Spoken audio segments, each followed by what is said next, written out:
interesting thing, that is we will be discussing the concept of orbital velocity and escape velocity. हम लोग discuss करेंगे concept of orbital velocity and we will be discussing the concept of escape velocity. ऐसा बेटे जब हम लोग satellite launching करते हैं, जैसे ये है हमारी अर्थ, ठीक है बेटे, तो सैटेलाइट लॉन्च की जाती है तो स्पेसिफिकली किसी सर्कुलर ऑर्बिट में अर्थ के अराउंड वो गोल घूमती रहे, क्योंकि सैटेलाइट की लॉन्चिंग, जो आर्टिफिशियल सैटेलाइट हम लोग लॉन्च करते हैं, दैट इज़ कि वो हमें सिग्नल भेजता है, टीवी सिग्नल और सिग्नल। तो बेटा उसके लिए हम क्या करते हैं कि जब हम एक सैटेलाइट को लॉन्च करते हैं तो कुछ इतनी वेलोसिटी मिनिमम हमें देनी पड़ती है कि सैटेलाइट जो है वो एक सर्कुलर ऑर्बिट में अर्थ के अराउंड घूमने लग जाए। अब ऐसा भी हो जाता है कि अगर ऑर्बिटल वेलोसिटी कम हो गई, ऑर्बिटल वेलोसिटी से कम वेलोसिटी से लॉन्च किया, तो बेटे वो सैटेलाइट कहीं बीच में कहीं प्लेस पे गिर जाएगा। और ऐसा भी हो सकता है कि अगर आपने ऑर्बिटल वेलोसिटी से ज़्यादा लॉन्च कर दिया तो वो किसी और ऑर्बिट में चले जाए, डिजायर्ड ऑर्बिट की बजाय। और ऐसा भी हो सकता है कि आपने बहुत हाई वेलोसिटी से लॉन्च कर दिया तो it may so happen that it may not come at the earth, it may go into space में कहीं चला जाएगा। और हो सकता है आपने सैटेलाइट लॉन्च किया था अर्थ के राउंड और वो बन गया किसी और प्लेनेट के राउंड सैटेलाइट, वो उनको फायदा देने लग गया, ठीक है। या बेटे किसी और प्लेनेट पे जाके बम्बार्ड हो गया, वहां तोड़फोड़ मचा दी उसने। तो अब हमें एक पर्टिकुलर वेलोसिटी रख के ही किसी चीज को लॉन्च करना पड़ता है सरफेस ऑफ द अर्थ से, तभी वो क्या है, that then only it orbits around the earth. तो बेटे एक लॉन्चिंग स्टेशन बनाए जाते हैं, उसके लिए फिर इंजन्स होते हैं जो कि फायर करते हैं उस सैटेलाइट को, और फिर फर्दर उसको डिस्कस किया जाता है। अब देखिए मैं आपके साथ डिस्कस करूंगा कि क्या वो सेफ वेलोसिटी हो। अगर आप अर्थ के सरफेस से लॉन्च कर रहे हैं किसी सैटेलाइट को, सरफेस पे बहुत कम सी हाइट लगा रहे हैं, तो अप्रोक्सीमेटली वी से कि भी सरफेस से ही आप लॉन्च कर रहे हैं, तो क्या ऑर्बिटल वेलोसिटी होनी चाहिए, ठीक है बेटे, and what should be the escape velocity. और साथ साथ मैं डिस्कस करूंगा किस तरह की ऑर्बिट्स जो है सैटेलाइट लेता है डिफरेंट वेलोसिटीज पर लॉन्च करने पर। सो अब देखिए, and what is the requirement of orbital velocity, we are going to discuss these particular things in great detail. So सबसे पहले मैं आपसे escape velocity डिस्कस करता हूं बेटे। तो escape velocity वो वेलोसिटी है जब क्या हो कि हमने किसी ऑब्जेक्ट को लॉन्च किया अर्थ के सरफेस से, ठीक है बेटे, तो इट व्हाट हैपन्स, तो क्या हो, उसको लॉन्च किया आपने अर्थ के सरफेस से, तो what happens, it escapes the gravitational field of the अर्थ, और वो वापस नहीं आती, ठीक है बेटे। तो अब जैसे देखिए मैं ये पेन को लॉन्च करता हूं, ये मेरे हाथ में वापस आ जाता है, बिकॉज मैंने इसको कम काइनेटिक एनर्जी दी थी और ये क्या हुआ, ये अर्थ की ग्रेविटेशनल फील्ड को एस्केप नहीं कर सका। मैं इस पेन को अगर एस्केप करवाना चाहता हूं तो मैं इसको कितनी वेलोसिटी दूं कि ये मेरे हाथ में वापस ना आए, ये ग्रेविटेशनल फील्ड से परे बाहर निकल जाए। अब उसको देखने के लिए बेटा वी से let's say the escape velocity is VE, surface of the earth से जिस चीज को आप लॉन्च कर रहे हैं उसकी एस्केप वेलोसिटी कितनी है, वीई। तो बेटा काइनेटिक एनर्जी की रिक्वायरमेंट कितनी होगी, half m v square. This is the kinetic energy required for escape.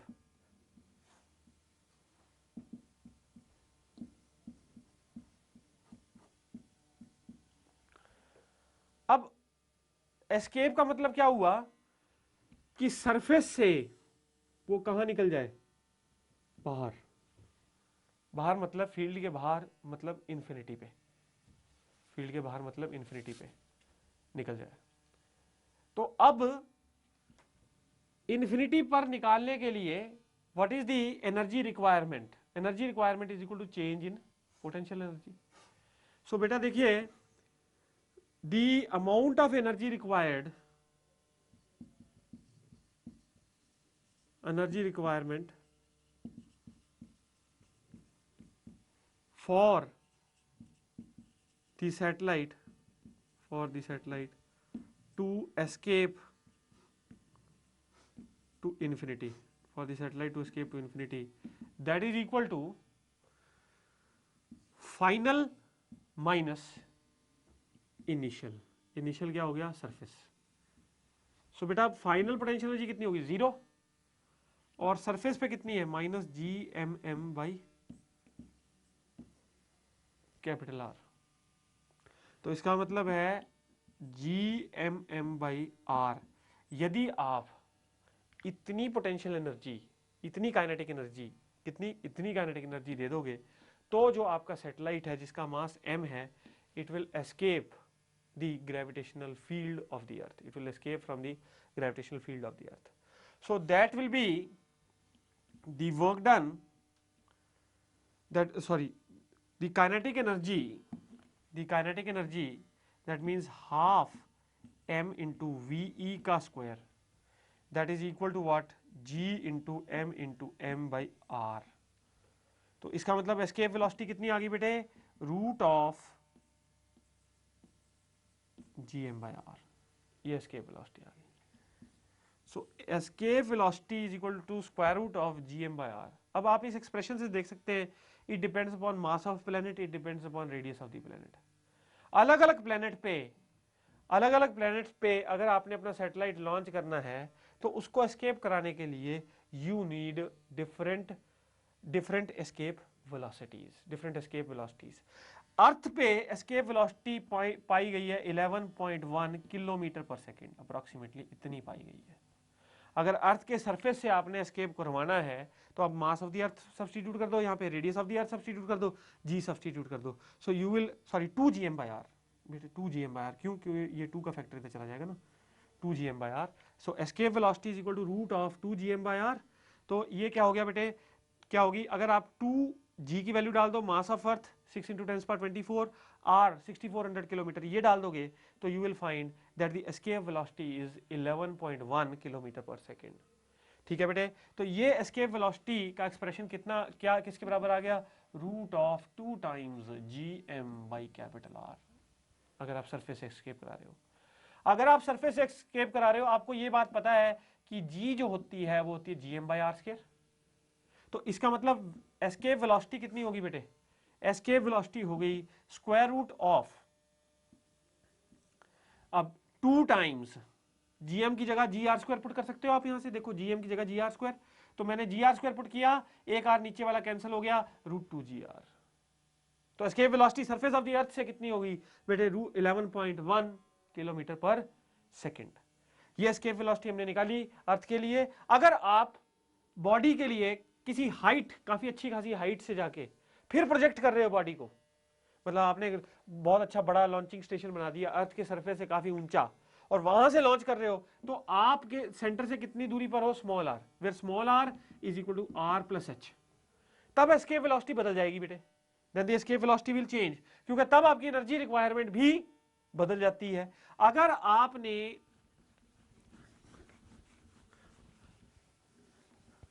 Suppose किया, अगर आपने small r equal to capital R + H इस हाइट पे जाके आपने बॉडी को प्रोजेक्ट किया है, then in that case half mve square, kinetic energy की रिक्वायरमेंट क्या हो जाएगी, बदल जाएगी, that will be equal to G × m by small r।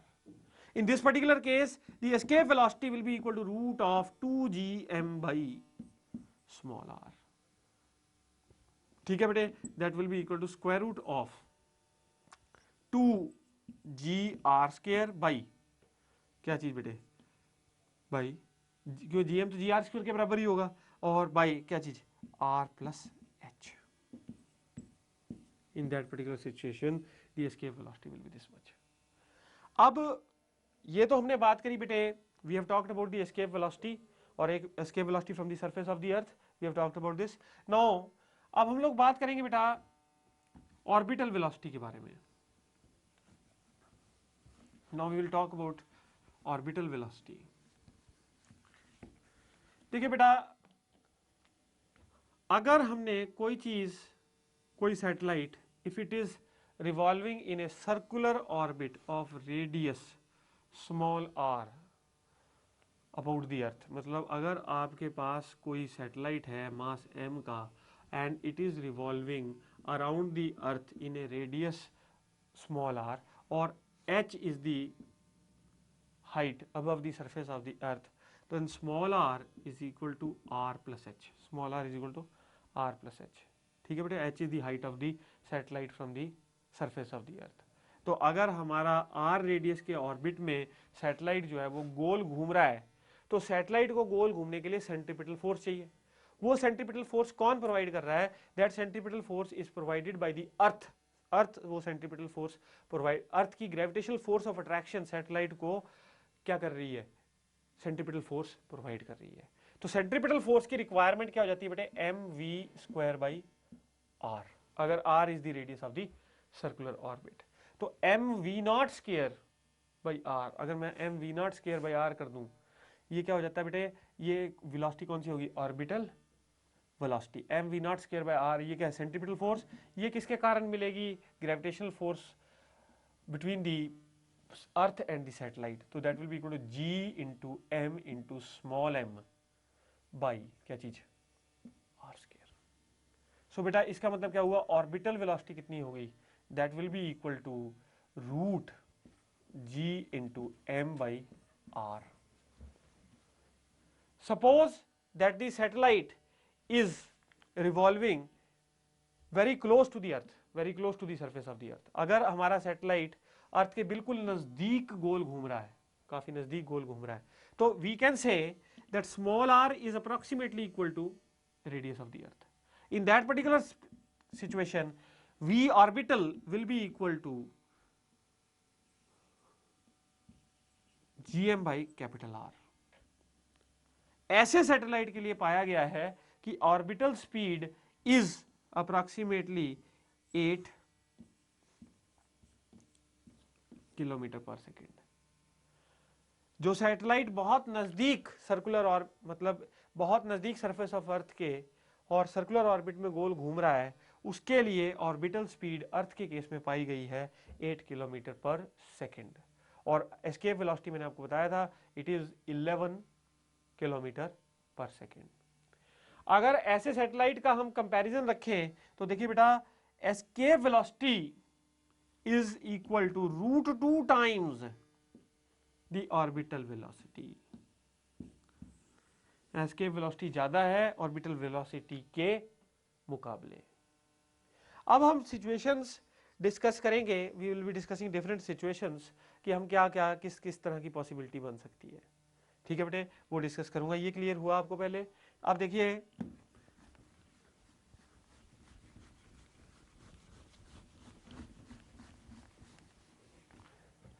ना बेटे ये अर्थ है हमारे पास.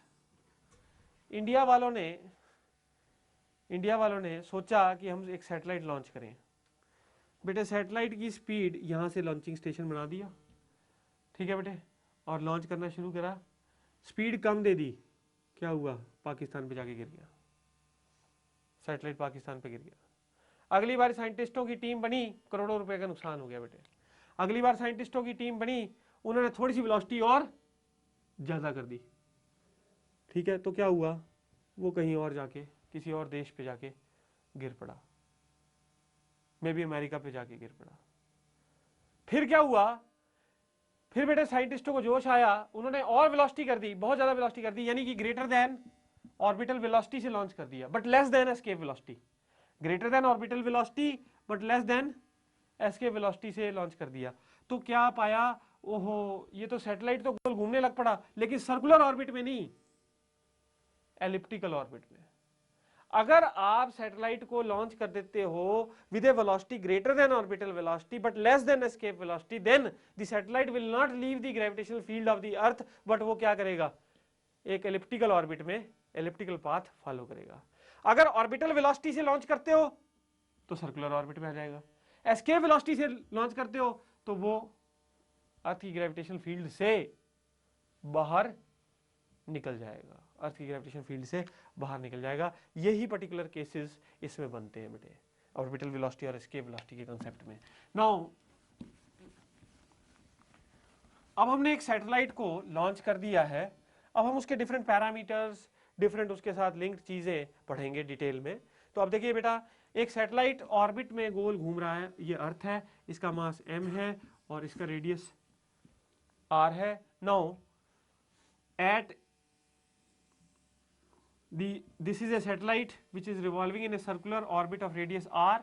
It is at a distance h from the surface of the earth. अर्थ के सरफेस से h डिस्टेंस आगे है ये सैटेलाइट. सैटेलाइट का मास कितना है m. तो बेटा इसका मतलब क्या हुआ, जो रेडियस ऑफ ऑर्बिट आया that is equal to capital R plus h. जो रेडियस आया सैटेलाइट की ऑर्बिट का that is equal to capital R plus h.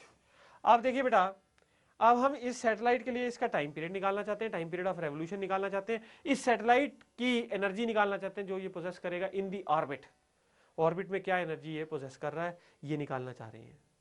ठीक है, दो चीजें निकालना चाह रहे हैं. पहले we want to find out the time period, we want to find out the energy possessed by the satellite when it is in the orbit, and we also want to find out what is the frequency of the orbiting satellite. तो इसको निकालने के लिए सबसे पहले we will find out what is the time period. So time period of a satellite when it is orbiting in a orbit of radius small r. तो इसके लिए क्या हो जाएगा बेटा, time period is equal to 2 pi r by v not. Time period is equal to 2 pi r by v not. So इसका मतलब क्या हुआ बेटे, 2 pi r by orbital speed. By orbital speed, orbital speed कितनी है, square root of g into capital M by small r. ठीक है बेटे, तो this will be equal to 2 pi by square root of gm into क्या चीज, into r की power 1 into r की पावर हाफ, तो r की पावर 3/2. सो टाइम पीरियड किसके बराबर हो गया बेटे, 2 pi by square root of gm into क्या चीज, r की पावर 3/2. स्क्वायरिंग बोथ साइड्स, दोनों साइड स्क्वायर कर दो. तो अगर आप स्क्वायर कर देते हो तो टाइम पीरियड का square is equal to 4 pi square बटा क्या चीज, gm इंटू r की पावर 3. देखो ग्रेविटेशन कांस्टेंट भी कांस्टेंट है, mass of the earth is also constant, ये भी कांस्टेंट है. इसका मतलब है बेटे टाइम पीरियड का स्क्वायर किसके प्रोपोर्शनल हो गया, r क्यूब के. For a satellite revolving in a circular orbit around the earth, the square of time period is proportional to cube of the radius of the circular orbit. Cube of the radius of the circular orbit, r cube के बराबर है. ठीक है बेटे. Now ये तो हुआ time period of a satellite that is revolving around the surface of the earth. Now आप देखिए बेटा, ये हमने टाइम पीरियड की बात करी और टाइम पीरियड का एक्सप्रेशन निकाला. तो T square is equal to 4 pi square g upon gm into r cube. Now there are certain satellites which are called as geostationary satellites. कुछ ऐसे सैटेलाइट्स होते हैं जिनका स्पेसिफिक नाम है which are called as geostationary satellite. Generally बेटे जितने भी वेदर फोरकास्टिंग में सैटेलाइट इस्तेमाल होते हैं, वेदर की फोरकास्ट जो फोटो दिखाते हैं, जो आप देखते हैं बेटा टेलीविजन पे जब न्यूज़ चैनल चला होता है तो उसमें दिखाते हैं वो एक सैटेलाइट फोटोग्राफ. तो that satellite photograph is obtained by a satellite which is a Jio stationery satellite. Now geostationary satellite समझना बड़ा आसान है बेटे. What is a Jio stationery satellite, आपको पता है अर्थ अपने एक्सिस के अलोंग एक रेवोल्यूशन, एक पूरी रेवोल्यूशन कितने टाइम में पूरी करती है, 24 आवर्स में. तो अर्थ अपने एक्सिस के अलोंग एक रेवोल्यूशन पूरी 24 घंटे में करती है. एक ऐसा सैटेलाइट हो, एक ऐसा सैटेलाइट जिसका टाइम पीरियड ऑफ रेवोल्यूशन, मतलब जो वो एक पूरा चक्कर काट ले, उसका टाइम पीरियड ऑफ रेवोल्यूशन कितना हो, 24 आवर्स का ही हो. वो टाइम पीरियड क्या होता है, time taken for one revolution of the satellite. तो time taken for one revolution of the satellite, तभी हमने क्या करा, 2 पाई r बाय v लिया, क्योंकि एक चक्कर में सैटेलाइट कितना डिस्टेंस मूव करेगा, 2 पाई r, और किस वेलोसिटी से मूव कर रहा है, v नॉट वेलोसिटी से. तो अगर टाइम पीरियड कितना हो जाए 24 घंटे, तो ऐसा सैटेलाइट क्या हो जाएगा, अर्थ की रोटेशन को, अर्थ अपने एक्सिस के अलोंग गोल घूम रही है, उसकी रोटेशन को जितना टाइम लगा वही सैटेलाइट का टाइम हो गया. यानी सैटेलाइट भी एक रेवोल्यूशन पूरी की पूरी 24 आवर्स में ही पूरी करेगा. ठीक है बेटे. तो ऐसे सैटेलाइट जिसका टाइम पीरियड मैच करता है अर्थ के टाइम पीरियड के, मतलब जिसका टाइम पीरियड सेम है as that of the earth, is called a geostationary satellite. Now geostationary satellite, क्या हर कोई सैटेलाइट जियो स्टेशनरी हो जाता है, नहीं. उसका एक स्पेसिफिक रेडियस है, अर्थ के अराउंड उसका एक स्पेसिफिक रेडियस है, अर्थ के सरफेस से उसकी एक पर्टिकुलर हाइट है, उसी ऑर्बिट में अगर वो गोल घूमेगा, उसी ऑर्बिट में अगर वो सैटेलाइट चला जाए, तभी वो जियो स्टेशनरी सैटेलाइट कहलाता है। तो अब हम देखेंगे कि कितनी हाइट है from the surface of the earth for a satellite to be geostationary. एक सैटेलाइट को जियो स्टेशनरी होने के लिए what is the height above the surface of the earth, ये देखेंगे बेटा। इसको देखने के लिए आपने ये एक्सप्रेशन लिखा, इस एक्सप्रेशन को दोबारा लिख लो यहाँ पे, t square is equal to 4 pi square बटा g M into r plus h the whole cube. So बेटा इसका मतलब क्या हुआ, आर प्लस एच का whole cube is equal to G M into t square over 4 pi square. तो r plus h कितना हो जाएगा बेटे, r plus h will be equal to what, g M into t square बटा 4 pi square की power क्या चीज 1/3। तो इसका मतलब height above the surface of the earth कितनी होगी, h is equal to G M into t square by 4 pi square की पावर 1/3 माइनस आर, ये हाइट होगी above the surface of the earth. So देखिए बेटा, this is the height above the surface of the earth, h is equal to G M into t square बटा 4 pi square की power 1/3 minus are. अगर आप इसमें सारी values डालो, मास of the अर्थ, जी डालो, टी डालो, 4 पाई स्क्वायर डालो कि पावर 1, इसको सॉल्व करो, फिर रेडियस ऑफ द अर्थ आपको बेटा 6400 किलोमीटर है। ये बेटा अगर आप इसको सॉल्व करते हो और टाइम क्या लोगे इसमें 24 hours, 24 hours you will be taking as the time, ठीक है। और इस टाइम को काइंडली सेकंड्स में कन्वर्ट कर लें, ठीक है बेटे। तो आपके पास जो हाइट आ जाती है above the surface of the earth, that is 36,000 kilometre approximately.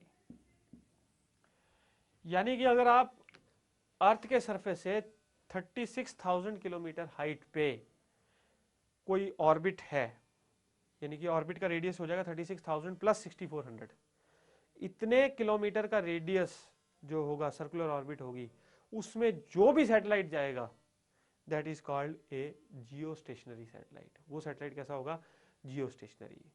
Now बेटे फ्रीक्वेंसी बड़ी इजीली आप निकाल सकते हो, आपने टाइम पीरियड का एक्सप्रेशन निकाला हुआ है, ये तो हो गया बेटा जियो स्टेशनरी सैटेलाइट की बात। नाउ आपने टाइम पीरियड का एक्सप्रेशन निकाला हुआ है, टाइम पीरियड कितना है बेटे, 2 pi by square root of G M into r की पावर 3/2। तो फ्रीक्वेंसी क्या होती है बेटे, frequency is equal to 1 upon time period. Frequency को एफ से या किससे डिनोट करते हैं, न्यू से।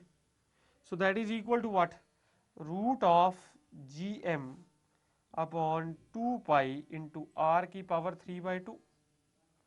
एंगुलर फ्रीक्वेंसी कितनी हो जाती है बेटे, omega, that is equal to 2 pi into f या न्यू। सो ये हो जाएगी बेटा कितना, so this will be equal to, अब ये देखो अगर आप इसकी वैल्यू डालोगे फ्रीक्वेंसी की तो 2 पाई से कैंसिल हो जाएगा। सो ये कितना हो जाएगा, root of ji M upon r की पावर क्या चीज 3/2। Now this is the angular frequency in that particular case. अब देखिए बेटा ये तो हमने बात करी टाइम पीरियड फ्रीक्वेंसी की। Now we will talk about the energy of a satellite when it is in a circular orbit. Next we will talk about the energy of a satellite.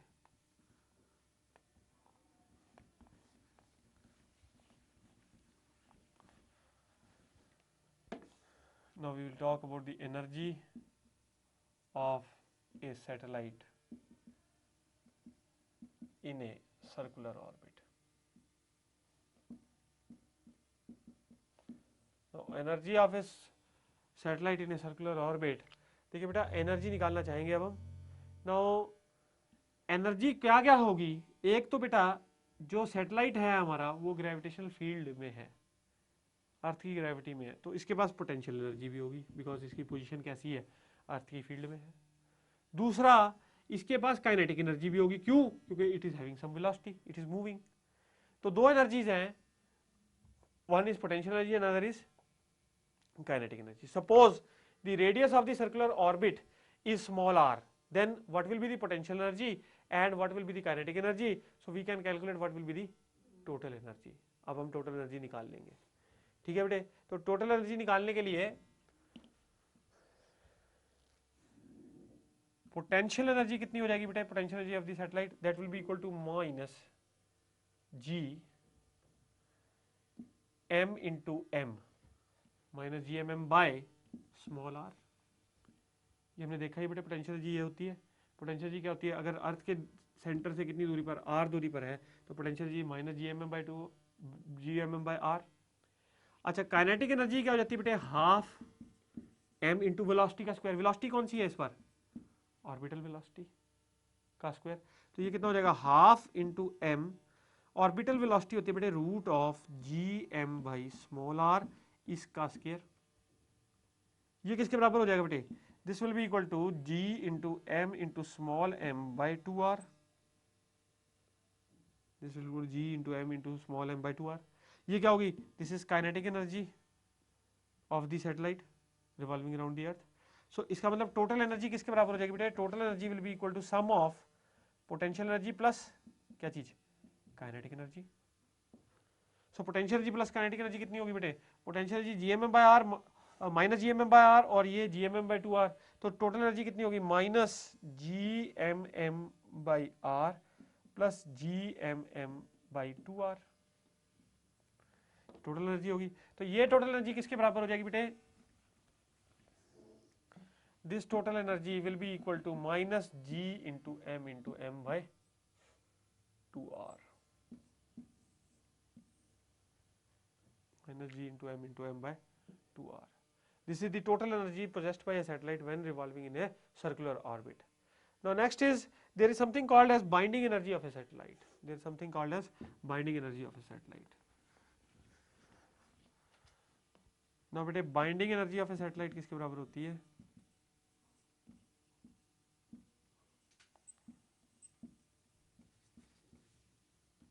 ऐसा होता है बेटे, binding energy of a satellite is the energy required by a satellite so that we can make it escape from the revolving orbit. Orbit से हम उसको बाहर निकाल देना चाहते हैं कि वो एस्केप कर जाए इन्फिनिटी पे, तो जो एनर्जी हमको चाहिए that is called the binding energy. अब आपने देखा है कि अगर अर्थ के सरफेस पे कोई चीज है उसकी energy minus G M m by r है सरफेस पे पोटेंशियल एनर्जी, अगर उसको plus G M m by r energy दे दी जाए तो it will escape to infinity. अब सैटेलाइट जो ऑर्बिट में गोल घूम रहा है उसके पास कितनी एनर्जी है बेटे, minus G M m by two r minus G M m by two r. तो अगर आप इसको plus G M m by two r energy दे दोगे तो what will happen, it will escape the gravitational field of the earth, the gravitational field of the earth से बाहर चला जाएगा in that particular situation. So binding energy of the satellite is the energy required by a satellite to make it escape from the orbit, to make it escape from the orbit. तो इस case में बेटे binding energy will be equal to what, that will be equal to g plus gmm by 2r. This is the binding energy that is required by a satellite to make it escape from the surface of the earth. Now ये बेटा energy का article हमने discuss किया, जियो stationery satellite discuss किया, ठीक है बेटे, we have discussed many things. Now next we are going to discuss is, next what we are going to discuss is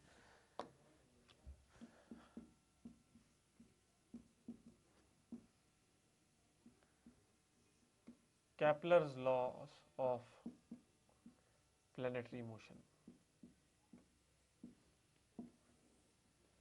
Kepler's laws of planetary motion. Now बेटे Kepler जो था उसने कुछ laws दिए थे to explain the planetary motion. उसने planetary motion को explain करने के लिए कुछ लॉज दिए थे और वो लॉज क्या है मैं आपके साथ डिस्कस करूंगा। बेटे सबसे बड़ी बात है, उसने सबसे पहला लॉ ये कहा था कि जो प्लैनेट्स हैं वो सन के अराउंड रिवॉल्व कर रहे हैं and they are revolving in elliptical orbits. तो planets are revolving around the sun in elliptical orbits.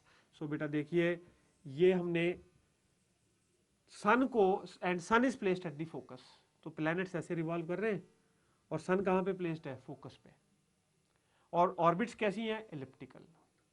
अब बेटा देखिए आपको पता है एलिप्स में एक मेजर एक्सिस होता है और एक माइनर एक्सिस। तो मेजर एक्सिस तो ये है एलिप्स का और माइनर एक्सिस बेटा ये है। सेमी मेजर एक्सिस ये हो गया और माइनर एक्सिस ये हो गया। सेमी मेजर एक्सिस में ए मान लेता हूं और जो सेमी माइनर एक्सिस है वो बी मान लेता हूं। अब दो पोजीशंस हैं इसमें। एक पोजीशन है when the planet is nearest position to the sun, that is called position of perigee. Perigee कौन सी पोजीशन है बेटे? When the planet is nearest to the sun. और दूसरी पोजीशन कौन सी है बेटे? एपोजी। एपोजी वो पोजीशन है when the planet is at the farthest distance from the sun. तो यहां पे फारदेस्ट डिस्टेंस है और ये नियरेस्ट डिस्टेंस है। तो पहला पोस्टुलेट केपलर लॉ का क्या कहता है? The sun is placed at the focus of the ellipse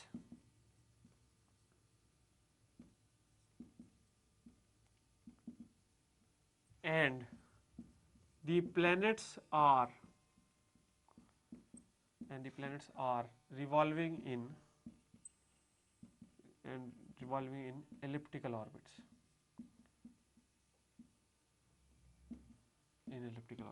दूसरा पोस्टुलेट क्या बात करता है बेटे? The second postulate is it talks about the aerial velocity. Second postulate ये कहता है कि aerial velocity of the planet is constant. Second law क्या कहता है? aerial velocity of the planet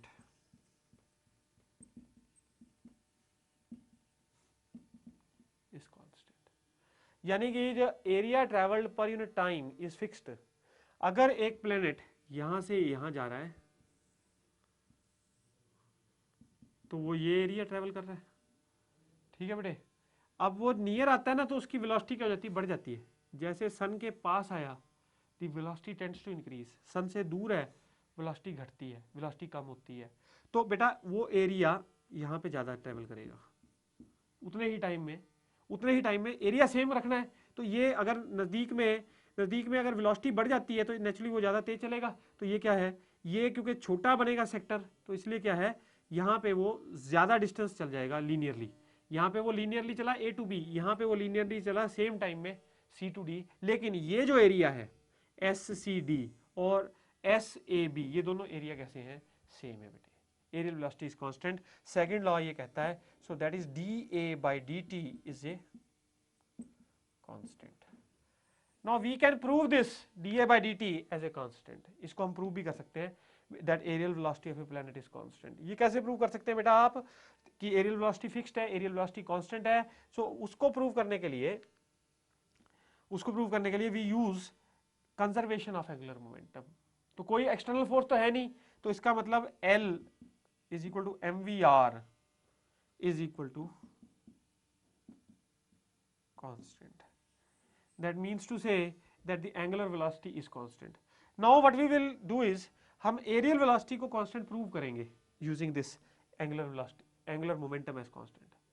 तो सेकेंड केपलर लॉ इंडिकेट करता है क्योंकि एंगुलर मोमेंटम कांस्टेंट है तो इसलिए एरियल वेलोसिटी फिक्स्ड रहेगी, एरियल वेलोसिटी कांस्टेंट रहेगी। तो आप एरियल वेलोसिटी देखना चाह रहे हैं बेटे, तो एरियल वेलोसिटी कैसे देखोगे आप? देखो, let's say in a small time t the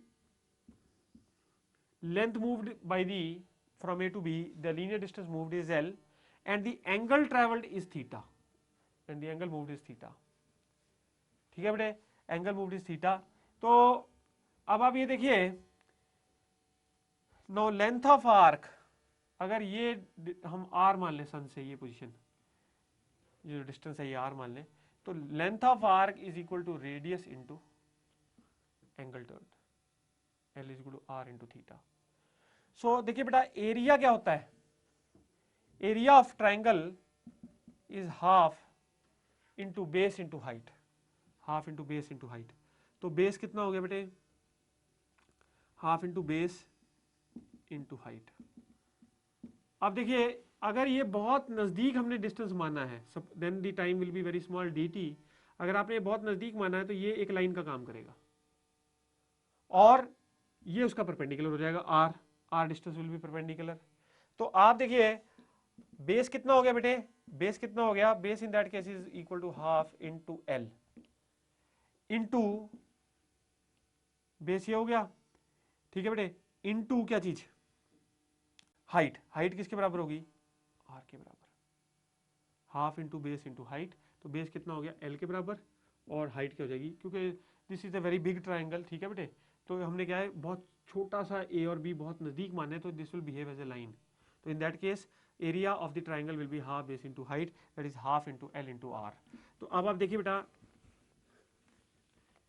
तो ये कितना हो जाएगा, हाफ इंटू एल कितना है, आर थीटा, तो half R square into theta, half R square into theta, this is area, ठीक है बेटे। अब एरियल वेलोसिटी क्या है, D A by D T, बहुत सारी डिफ्रेंशिएट कर दीजिए, तो यहाँ पे क्या जाएगा, D theta by D T. D theta by D T कितना है, angle turn upon time taken is angular velocity, so half R square into angular velocity is omega. तो बेटा v is equal to what, r into omega, तो omega कितना हो गया बेटे, v bye R, तो ये कितना हो गया, half R square into V by are, ये कितना हो गया बेटे, half R into V. Half R V को कैसे लिख सकते हो बेटे आप, m से मल्टीप्लाई m से डिवाइड, अगर आप इसको m से मल्टीप्लाई और m से डिवाइड कर देते हो, m से मल्टीप्लाई और m से डिवाइड कर देते हो, तो ये क्या हो गया, angular momentum l bye 2m। अब देखो एंगुलर मोमेंटम हम कह रहे हैं कांस्टेंट है और मास भी क्या है कांस्टेंट, तो एरियल वेलोसिटी क्या होगी, l बाय 2m, ये दोनों चीजें कांस्टेंट है, इसका मतलब एरियल वेलोसिटी भी क्या होगी, फिक्स्ड। तो ये प्रूफ हुआ बेटे सेकंड पोस्टुलेट का, second postulate of Kepler law.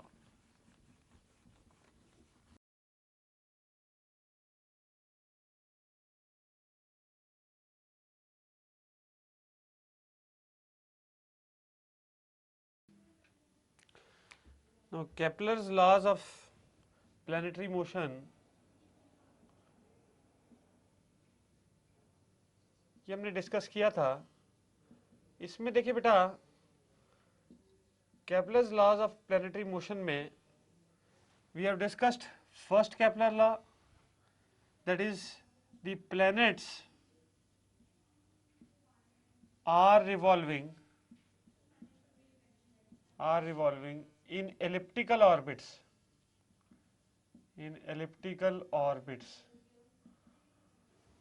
around the sun, with the sun at the focus of the ellipse। दूसरा बेटे हमने डिस्कस किया था, एक तो ये हमने प्लैनेट्स के बारे में डिस्कस किया था, secondly we have discussed that in the second that aerial velocity of the planets is constant। इसका प्रूफ भी किया था बेटे, that dA by dt is the aerial velocity that is equal to half r into v।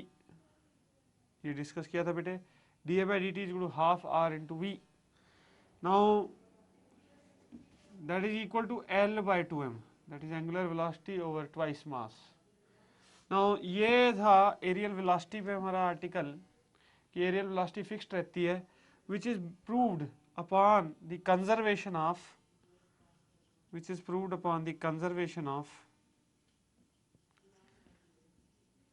angular momentum, which has been proved upon the basis of conservation of angular momentum। ये discuss किया था। तो third postulate, which is also very important postulate, we are going to discuss now। Kepler ने जो तीसरा postulate दिया था बेटे, वो उसमें ये कहा था कि जो टाइम पीरियड है,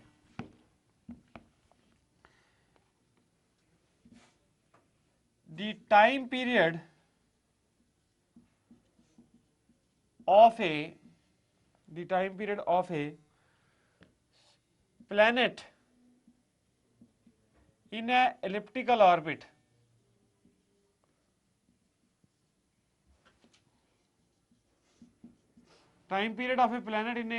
orbit has been related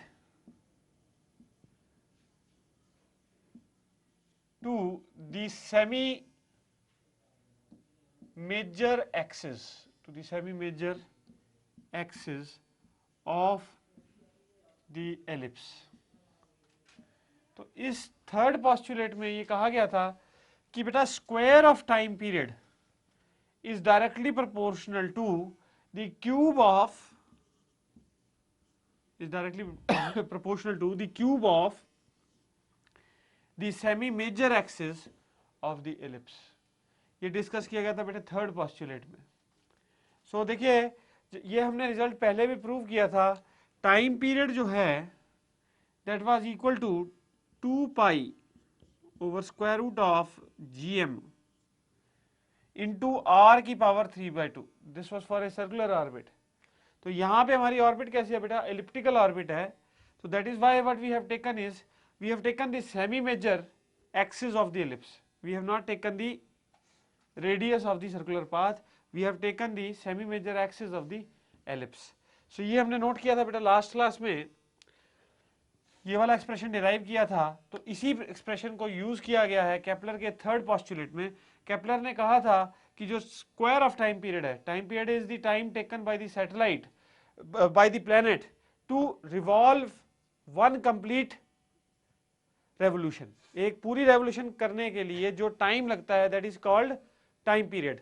that is called time period. So देखिए बेटा square of time period is proportional to the cube of the semi major axis of the ellipse. ये क्लियर हुआ बेटे? नाउ ये postulate Kepler का third postulate था. एक बेटे बहुत इंपॉर्टेंट जो जी के एक्सप्रेशन में एक पर्टिकुलर डेरिवेशन है जिसका हम कई जगह पे रिजल्ट यूज करेंगे.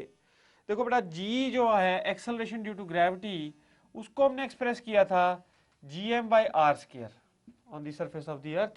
g was gm by r square. अब आप देखिए g मास क्या हो जाता है बेटे? Mass is equal to volume into density. So volume कितनी हो जाती है? 4/3 pi r cube into density. Mass is equal to volume into density. तो अर्थ जो है वो स्फेरिकल है, तो इसलिए 4/3 पाई r क्यूब इनटू रो. कोई भी प्लेनेट हो सकता है बेटे, it can be any planet also, upon r square. तो आपके पास क्या हुआ? 4/3 पाई जी आर इंटू रो. अब आप देखिए 4/3 पाई जी ये क्या है? कांस्टेंट है.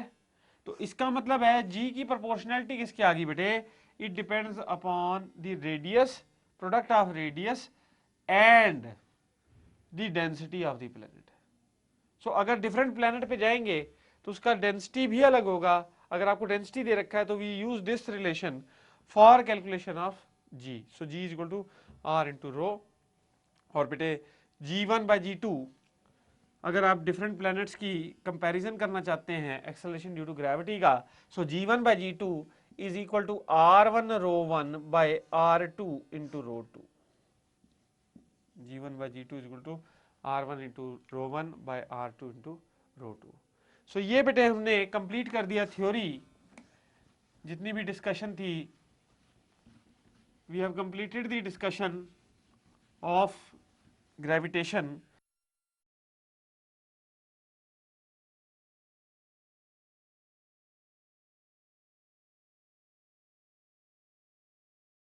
Now we will be starting with the problems, that is the assignments of gravitation.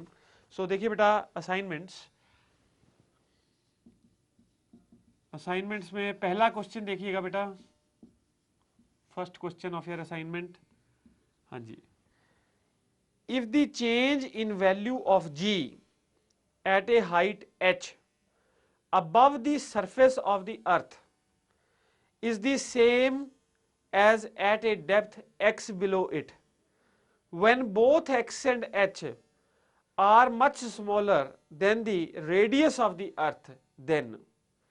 So बेटा ये कह रहा है कि हम किसी हाइट h पे जा रहे हैं तो g सेम है जब हम डेप्थ x पे जाते हैं. तो we want to find out और क्या है, h और x are very small in comparison to r. तो हम लोग क्या निकालना चाहते हैं? We want to find a relationship between x and h. So देखिए बेटा g at h is equal to g at depth x. So g at H will be 1 minus 2h by r, और g at depth x is equal to g into 1 minus x by r। आप देखिए ये cancel हो जाएगा बेटे, तो इसका मतलब x कितना आ गया, 2h आ गया। अब देखिए आंसर चॉइसेस देखिए बेटा, answer is B for Bombay, answer is B for Bombay, x is equal to 2h। Second question बेटे, question number 2,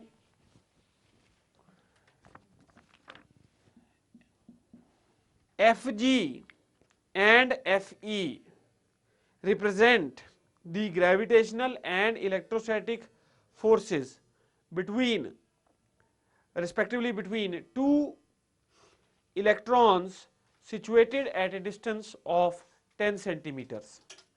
The ratio of Fg by Fe is of the order of। so देखिए बेटा हमने निकालनी है Fg by Fe। Fe क्या है, coulomb force of attraction या repulsion, और Fg क्या है, ग्रेविटेशनल फोर्स ऑफ अट्रैक्शन या रिपल्शन। अब देखो बेटा दो इलेक्ट्रॉन्स हैं, इलेक्ट्रॉन का मास कितना होता है बेटे, 9.1 इंटू 10 पावर माइनस 31, और charge on the electron is 1.6 into 10 power minus 19। बेटा ग्रेविटेशनल फोर्स कितनी हो जाएगी, जी की वैल्यू कितनी है, 6.67 इंटू 10 पावर माइनस 11 इंटू बेटे m1 m2, तो यहाँ पे m स्क्वायर हो जाएगा, ये 9.1 इंटू 10 पावर माइनस 31 का स्केयर अपॉन डिस्टेंस का स्केयर। बेटा डिस्टेंस दोनों के लिए सेम है, तो आर स्क्वायर तो कैंसिल ही हो जाना है। फिर इलेक्ट्रोस्टैटिक फोर्स कितनी हो जाती है बेटे, electrostatic force is 1/4 pi epsilon naught Q1 Q2 by R square. Q1 और Q2 किसके एक दूसरे के बराबर हैं, और वो कितना है बेटे 1.6 into 10 power minus 19, 1/4 pi epsilon not की वैल्यू होगी 9 इंटू 10 पावर 9 इंटू बेटे Q1 Q2 वो कितना हो गया 1.6 इंटू 10 पावर माइनस 19 का स्क्वायर अपॉन क्या चीज, R square. F G by F E कितना हो जाएगा बेटे 6.67 into 10 power minus 11 into 9.1 into 10 power minus 31 का स्क्वायर, ठीक है बेटे, का स्क्वायर बटा 10 पावर माइनस 31 का स्क्वायर अपॉन क्या चीज, upon 9 into 10 power 9 into 1.6 into 10 power minus 19 का स्क्वायर। ये हो गया F G by F E. अगर बेटे आप इसको सॉल्व करेंगे तो what you will get this ratio as 10 power minus 43। तो आंसर क्या बनता है बेटे, gravitational force is smaller than electrostatic force, किस फैक्टर से, 10 पावर माइनस 43। तो आंसर है हमारे पास, yes we are having the answer as C part, answer is C part. Next बेटे third question,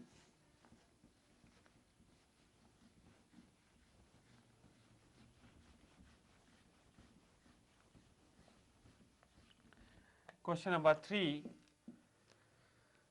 a body of mass m rises to a height h equal to r by 5 from the earth's surface where r is radius of the earth. If g is acceleration due to gravity at the earth's surface, the increase in potential energy is। सो देखिए एक body है बेटा, उसको हम surface से कितनी height पे लेकर जा रहे हैं, h equal to r by 5 height पर लेकर जा रहे हैं। तो we want to find out that what is the increase in potential energy. So increase in potential energy that is equal to u at any height h minus u at surface. So ये कितना हो जाता है बेटे minus GMM upon क्या चीज R plus H minus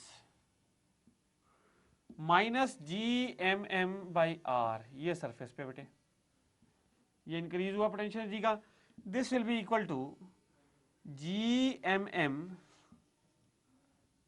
into बेटे 1/r minus 1/r plus h। तो ये कितना हो जाएगा बेटे Gmm, ये h आ जाएगा, नीचे कितना आ जाएगा r into r plus h। अब आप देखिए बेटा h हमको कितना दे रखा है प्रॉब्लम में, h दे रखा है r/5, इस h की जगह पे r/5 पुट कर देंगे तो, और gm की जगह पे क्या पुट कर सकते हो gr², क्योंकि आंसर उसी फॉर्म में बेटे, तो m स्मॉल m gm की जगह पे gr², क्योंकि g is equal to gm/r² into h। अब ये देखिए आंसर हमारा यस h की टर्म्स में आ रहा है बेटे, answer is coming out in terms of h।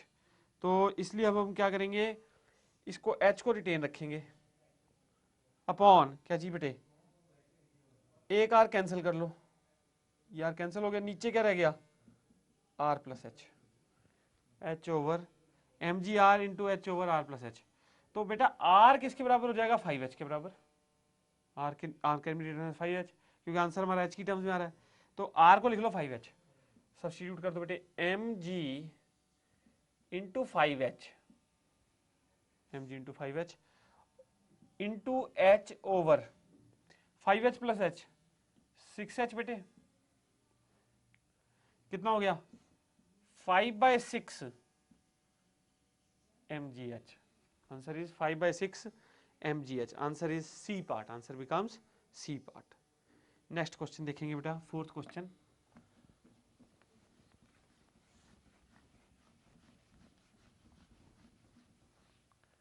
Fourth question देखिए बेटा, a satellite is launched into a circular orbit of radius r around the earth. A second satellite is launched into an orbit of radius 1.01 r. The time period of the second satellite is larger than that of the first one approximately by। सो देखिए बेटा हमने time period का comparison करना है, एक को तो circular orbit of radius r around the earth डाला गया है, और दूसरा जो सैटेलाइट है it is launched into an orbit of 1.01 r. So अब हम देखिए टाइम पीरियड को कंपेयर करना चाहते हैं। देखिए आपको ये पता है t² is proportional to r³,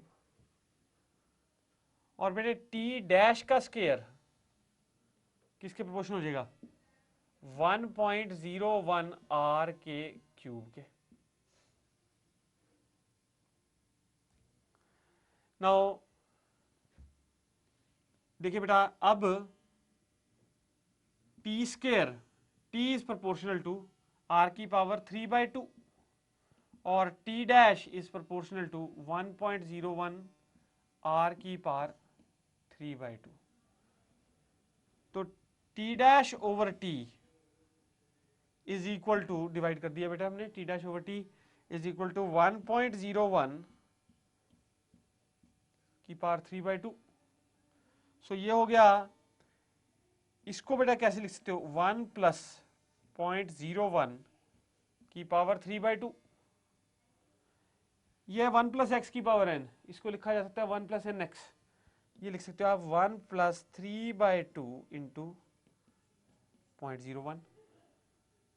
ये क्या है बेटे t' ओवर t, हमें क्या निकालना है t' ओवर t -1, क्योंकि हम रिलेटिव इंक्रीज निकालना चाहते हैं, परसेंटेज इंक्रीज। तो हमने इसको माइनस कर दिया दोनों साइड 1 और इंटू 100, सिमिलरली इधर बेटे इंटू 100।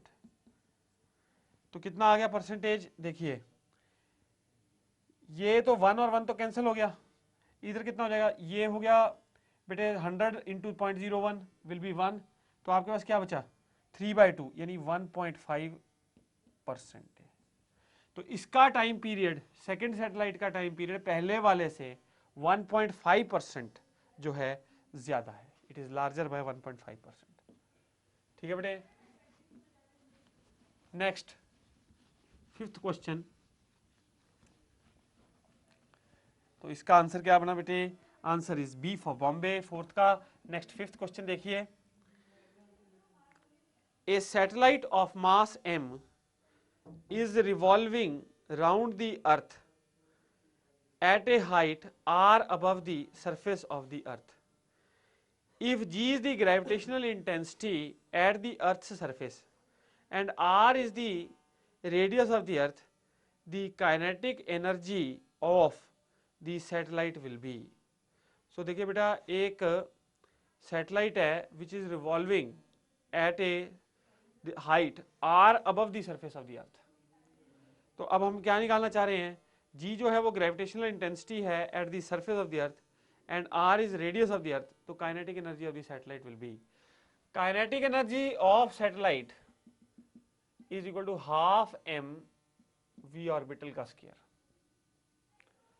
ऑर्बिटल वेलोसिटी कितनी हो जाती है बेटे?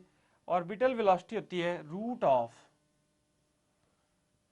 Of g m by r. r क्या होगा यहां पे? 2r. क्यों? रेडियस जो सैटेलाइट है मास m का वो बेटा सरफेस से r दूरी पे है, तो hr हो गया. इसका मतलब सेंटर से रेडियस कितना हो गया बेटा? 2r. तो यहां पे आपने 2r सब्स्टिट्यूट कर दिया. सो काइनेटिक एनर्जी कितनी हो जाएगी बेटे? Half m into G M by 2r. G M किसके बराबर है? जी आर स्क्वायर के बराबर. एक आर कैंसिल हो गया, तो ये कितना हो गया? M ji r by 4. So kinetic energy becomes m ji r by 4. Answer क्या हुआ? A part. Answer is A part. Next बेटे सिक्स्थ क्वेश्चन. सिक्स्थ क्वेश्चन देखिए जरा, केपलर लॉ पे question.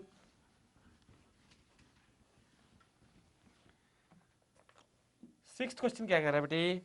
Kepler's second law states that the straight line joining the planet to the sun sweeps out equal areas in equal time. This statement is equivalent to saying that total acceleration is 0, transverse acceleration is 0, longitudinal acceleration is 0 और radial acceleration is 0. बेटा इसका answer है, देखिए क्या कह रहा है कि इक्वल एरिया स्वेप्ट हो रहे हैं, तो स्पीड तो चेंज कर रही है, इसका मतलब स्पीड चेंज कर रही है. तो लॉन्गिट्यूडनल एक्सेलरेशन 0 नहीं हो सकती, टोटल एक्सेलरेशन भी 0 नहीं हो सकती. अच्छा बेटे रेडियल एक्सेलरेशन कभी 0 हो ही नहीं सकती, ऑर्बिट में रेडियल एक्सेलरेशन चाहिए. दैट मीन्स आंसर क्या बचता है हमारे पास? B for Bombay, transverse acceleration is 0. Transverse acceleration is 0. Next बेटे, so answer is B for Bombay. Next seventh question देखेंगे. क्वेश्चन नंबर 7 देखिए बेटे. The two planets have radii r1 and r2. दो प्लैनेट्स हैं बेटे, उनका रेडियस कितना है? r1 और r2, और उनकी डेंसिटीज कैसी हैं? ρ1 और ρ2. The acceleration due to gravity on them will be, तो रेशियो पूछी एक्सेलरेशन ड्यू टू ग्रेविटी. ये मैं अभी आपके साथ थोड़ी देर पहले डिस्कस किया बेटे कि g is directly proportional to radius of planet into density of planet. So G1 upon G2 will be equal to R1 into ρ1 upon R2 into ρ2. So G1 upon G2 is equal to R1 into ρ1 upon R2 into ρ2. So answer क्या बन रहा है बेटे? Answer becomes A part. Answer is A part. So बेटा देखिए G1 upon G2 is equal to R1 ρ1 upon R2 into ρ2. So answer क्या हुआ? A part. Answer देखिए A part. नेक्स्ट क्वेश्चन बेटे, next question, question number 8.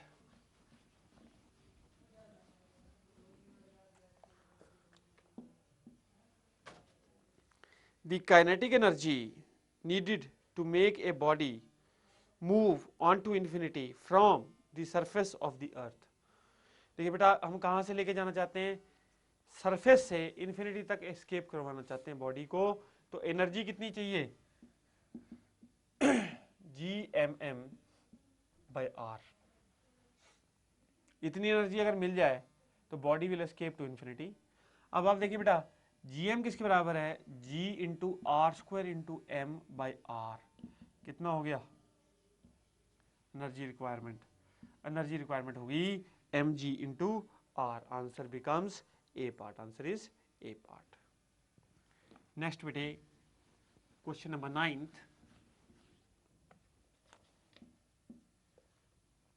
masses 1 kg each are placed at 1 meter, 2 meter, 4 meter, 8 meter, so on from a point O. The intensity of gravitational field due to these masses at O is, so देखिए बेटा इस तरह है, masses 1 kg हैं और they are placed at 1 meter, ये 1 kilo का मास है, ये 1 मीटर दूरी पे पड़ा है बेटे। अगला 1 किलो इससे 2 मीटर दूरी पे पड़ा है, और उससे अगला 1 किलो मास जो ओ पॉइंट है उससे 4 मीटर दूरी पे पड़ा है, और अगला 8 मीटर, और सो ऑन बेटे 1 4 1 2 4 8 16, इस तरह से किलो किलो के मासेस पड़े हैं, 1 kg 1 kg 1 kg। हमने क्या निकालना बेटे, we wish to find the intensity of gravitational field at O, we want to find the intensity of gravitational field at O. So intensity of gravitational field will be equal to gravitational intensity field, gravitational intensity इसके कारण कैसे होगी, ऐसे सारे masses के कारण, सारे line पे पड़े हैं, तो इसके मतलब सारों की जो ग्रेविटेशनल फील्ड इंटेंसिटी होगी वो इस डायरेक्शन में होगी बेटे, ग्रेविटेशनल फील्ड। तो इसका मतलब क्या है, जो फील्ड्स हैं, अगर आप नेट फील्ड निकालना चाहते हो, that will be equal to the field due to 1 plus the field due to 2 plus the field due to next 1 kilo plus the field due to next 1 kilo, so on up to infinity, क्योंकि infinite masses पड़े हैं इस तरह के। सो ये कितना हो जाएगा बेटे, this will be equal to, यहाँ पे करूंगा g into 1 over 1 square plus g into 1 over 2 square plus g into 1 over 4 square plus g into 1 over 8 square plus so on.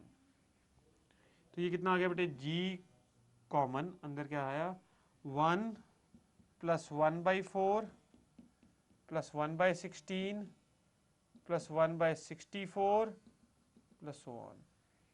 ये क्या बन गई बेटे, ये एक ज्योमेट्रिक प्रोग्रेशन है और इनफाइनाइट जीपी है, ये इनफाइनाइट जीपी है, और कॉमन रेशियो क्या बन गई बेटे 1/4। आप देख लीजिए, इसको इससे डिवाइड करिए 1/4, इसको इससे डिवाइड कीजिए तो भी 1/4, तो रेशियो क्या हो गई 1/4, और इनफाइनाइट जीपी होगी, फर्स्ट टर्म क्या है बेटे 1, तो इसका सम क्या फॉर्मूला क्या होता है, तो सम का फॉर्मूला यूज करेंगे g into a over 1 minus r. A क्या है first term of GP, r क्या है common ratio, so g into a कितना है बेटे 1 ओवर 1 माइनस 1/4, ये कितना हो गया बेटे 4g/3, this is equal to what 4g/3। So answer क्या बनता है बेटे, answer is C part, answer is C part. Next बेटे question number 10th, question number 10th देखेंगे अब।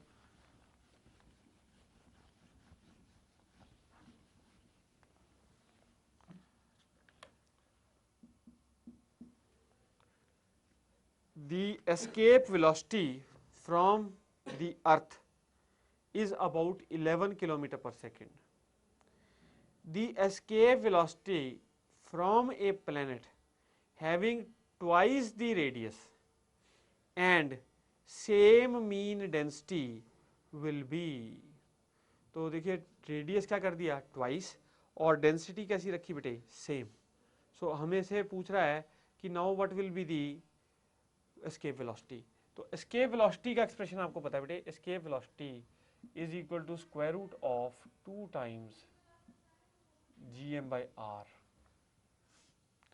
सो ये क्या हो गया स्क्वायर रूट ऑफ 2, gm को क्या कर सकते हो बेटे,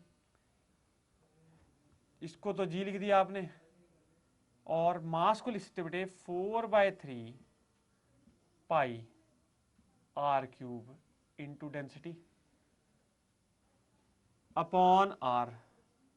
तो यहां से एक r कैंसिल कर लो, ऊपर आ जाएगा आर स्क्वायर, आर स्क्वायर का रूट कितना हो जाता है आर, बाकी सारी चीजें कांस्टेंट है दोनों प्लेनेट के लिए, आप देख लो दोनों प्लेनेट में। अच्छा डेंसिटी सेम बोल रखी है, तो इसका मतलब है वेलोसिटी एस्केप डायरेक्टली प्रोपोर्शनल हो गई आर के। So velocity escape is directly proportional to R. अब वेलोसिटी एस्केप अर्थ पे 11 दे रखी है, 11 किलोमीटर पर सेकेंड, तो जिस प्लेनेट पे दुगनी होगा रेडियस वहां वेलोसिटी भी क्या हो जाएगी, डबल। ठीक है बेटे, V E dash will be proportional to 2r for the other planet, so V E dash by V E is equal to 2, तो V E dash is equal to 2 into 11, that is equal to 22 kilometre per second. So escape velocity for the other planet will be 22 km per second. Answer becomes A part. Answer is A part. Next bete, next question.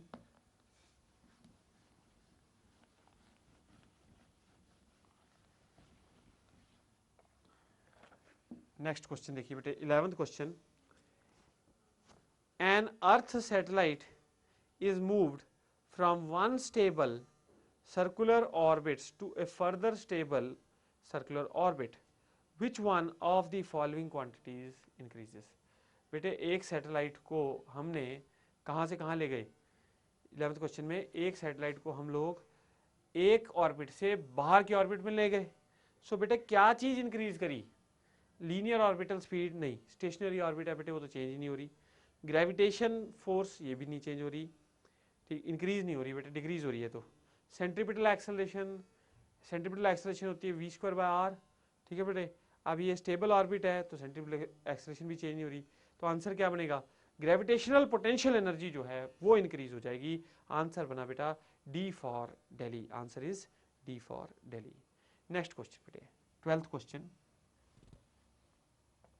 Question number 12 देखिए, a planet of mass 3 into 10⁻29 gram, planet का मास कितना है बेटे 3 into 10⁻29 gram, moves around a star with a constant speed, तो एक star के around with a constant speed move कर रहा है कितना 2 इंटू 10⁻6 मीटर पर second, in a circle of radius, in a circle of radius 1.5 into 10⁻14 centimetre. The gravitational force exerted on the planet by the star is, so आपने देखिए बेटा जो planet है उसके कारण स्टार पे ग्रेविटेशन फोर्स आपने निकालनी है, और प्लेनेट का मास दिया हुआ है, ठीक है बेटे, प्लेनेट का मास दे रखा है, और it moves around a star with a constant speed of this much in a circle, तो एक स्टार के अराउंड प्लेनेट घूम रहा है, तो gravitation force exerted by the planet on the star that will be equal to centripetal force. Centripetal force कितनी हो जाएगी बेटे mv²/r, क्योंकि gravitational force of attraction between the star and the planet वो क्या प्रोवाइड कर रहा है, सेंट्रीपिटल फोर्स प्रोवाइड कर रहा है, तो ग्रेविटेशनल फोर्स कितनी होगी, जितनी सेंट्रीपिटल फोर्स होगी, तो m इंटू v²/r, m कितना बेटे 3 इंटू 10⁻29 इंटू v² कितना हो गया 4 इंटू 10⁻12 अपॉन आर, आर कितना है बेटे 1.5 इंटू 10⁻14। अब ये बेटे यहाँ पे 2 हो जाएगा, तो ये हो गया 8 इंटू ये कितना हो गया बेटे 29 प्लस 12, 41 माइनस 14 कितना हो गया बेटे, this will B 27 into 10⁻27, so 8 into 10⁻27, एक बार दोबारा चेक कर लेते हैं बेटे, देखो ये है 3 into 10⁻29, so this is the mass, ये ग्राम्स में बेटे, ये ग्राम्स में, यूनिट का ध्यान रखना पड़ेगा, और ये सेंटीमीटर में, तो यहाँ पे एक फैक्टर और आ जाएगा 10⁻², और ये ग्राम को किलोग्राम में बनाओगे तो 10⁻3। अब बेटे आप सॉल्व करोगे तो ये आ जाएगा 8 into 10⁻26, so these many newtons, this is the gravitation force. So answer क्या बना बेटे, answer is C part, answer is C part. Next question बेटे, नेक्स्ट क्वेश्चन 13th क्वेश्चन देखेंगे अब, a tunnel is dug along the diameter of the earth, a tunnel is dug along the diameter of the earth, mass of earth is me and radius of earth is re. The force on a particle of mass m placed in the tunnel at a small r from the center will be. So देखिए बेटा, ऐसा है कि एक tunnel आपने डग कर दी अर्थ के बीचों बीच, और हमसे पूछा गया है कि अगर कोई पार्टिकल ऑफ मास m कहाँ पे हो, एट r डिस्टेंस हो from the centre of the earth, at small r distance हो from the center of the earth, then what is the force on the particle of mass m? What is the force on the particle of mass m? तो we want to find the force. So देखिए बेटा, force will be equal to gravitational field intensity at distance r into mass.